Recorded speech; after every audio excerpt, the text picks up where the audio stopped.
ما همه از تاجیکستانیم، ما همه از تاجیکستانیم. ریشه ریشه، برگ برگ و شاخه شاخه، از درخت عشق باری آریانیم. ما همه با امر تقدیر ره به سوی کشوری ناآشنا بگشاده ایم. میوه های از درخت عشق دور افتاده ایم، تن به غربت داده ایم.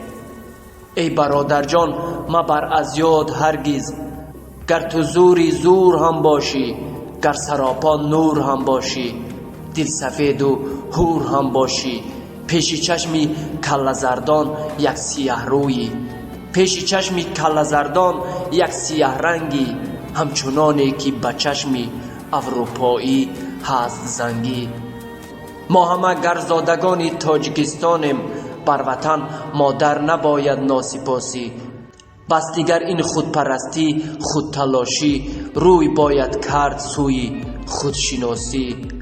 پس بیا با هم بسازیم، پس بیا با هم سر یک میز بنشینیم، همدیگر را دوست دانیم، همدیگر را دوست داریم، همدیگر را دست گیریم، همدیگر را نقص‌تر بینیم. ما و تو گر میوه های یک درختیم، از چی بر پای درخت غیر سر مانیم؟ ما و تو گر قطره های آب یک رودیم، با هم از صد پارگی باید به هم آییم، تا همان یک سردرخت عشق را که تاجیکستان نام دارد سبز گردانیم.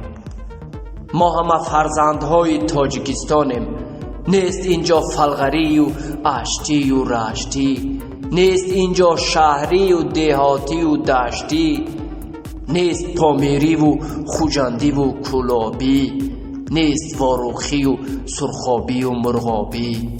هست اما تاجیکستانی، هست تنها تاجیکستانی، هست تنها تاجیکستانی.